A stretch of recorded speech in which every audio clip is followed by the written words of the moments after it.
আসসালামু আলাইকুম। স্বাগত জানাচ্ছি দৈনিক আর নিউজে। জানিয়ে দিচ্ছি এখন পর্যন্ত সর্বশেষ সংবাদ।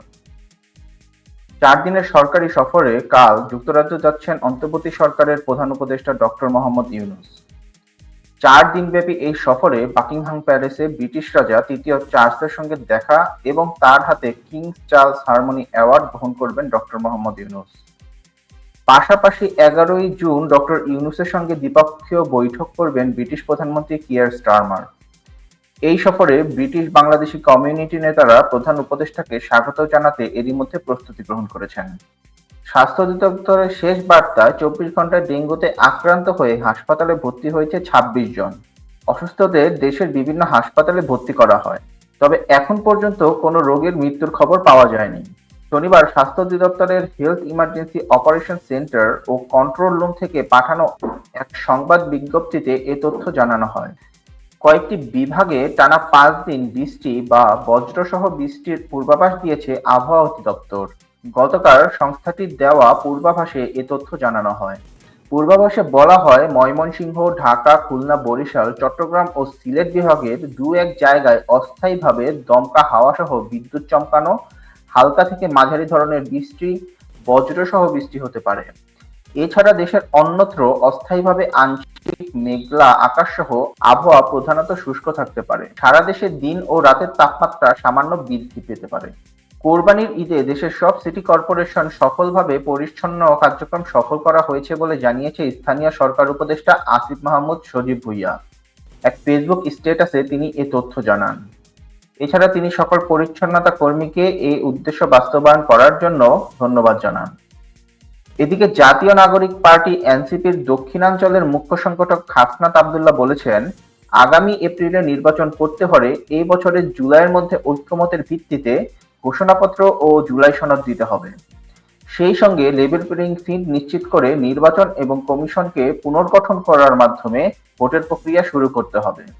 তিনি বলেন, ইতিপূর্বে আমাদের নেতা নাহিদ ইসলাম এসব বিষয়ে কথা বলেছেন। দেশের মানুষের প্রত্যাশা অনুযায়ী আমরা একটি অবাধ, নিরপেক্ষ, সুষ্ঠু নির্বাচনের দাবি করছি।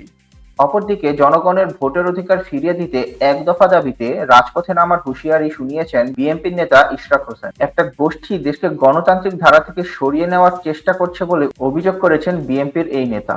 বাংলাদেশ সহ ১৪টি দেশের ওয়ার্ক, পারিবারিক ও ওমরা ভিসা প্রদানে স্থগিতাদেশ দিয়েছে সৌদি আরব। সাময়িক এই আদেশ বলবৎ থাকবে ৩০ জুন পর্যন্ত। স্থগিতাদেশের আওতায় পড়া বাকি ১৩টি দেশ হল পাকিস্তান, ভারত, মিশর, Indonesia, Iraq, Nigeria, Jordan, Algeria, Sudan, Ethiopia, Tunisia, Yemen ও মরক্কো। এবার আন্তর্জাতিক সংবাদ। গাজার অবরোধ ভাঙার লক্ষ্যে যাত্রা করা মেডলিন নামের ত্রাণ সহায়তা জাহাজটি ১২ জন সমাজকর্মী সহ মিশরের উপকূলে পৌঁছেছে। ১২ জনের মধ্যে জাহাজে উপস্থিত আছেন আলোচিত সুইডিশ জলবায়ু কর্মী গ্রেটা থুনবার্গ। ফরাসি বার্তা সংস্থা এএফপি রোববার এ তথ্য জানিয়েছে।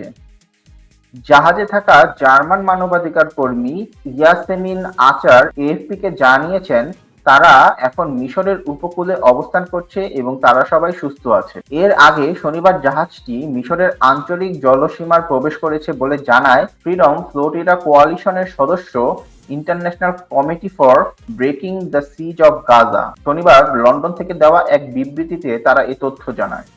ইরানের গোয়েন্দা সংস্থাগুলো ইহুদিবাদী ইসরায়েলের কাছ থেকে হাজার হাজার অত্যন্ত গোপন এবং সংবেদনশীল নথি উদ্ধার করেছে, যার মধ্যে রয়েছে নেগেভ মরুভূমিতে অবস্থিত ডিমোনা পারমাণবিক স্থাপনা সম্পর্কিত উচ্চমাত্রায় গোপনীয় তথ্য।